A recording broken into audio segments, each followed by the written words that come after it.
Ağaclara ev düzəldirsiniz. Aha. Yer kürəsi bizim evimizdir.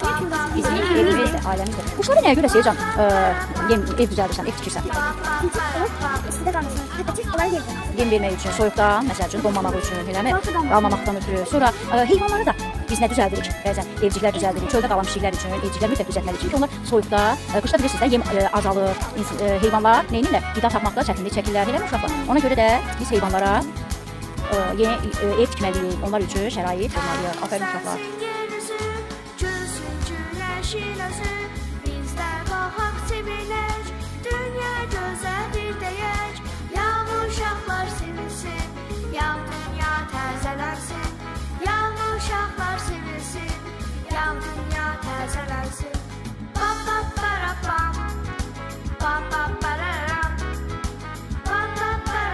Neyiniz uşaqlar? Nurhan, neyiniz?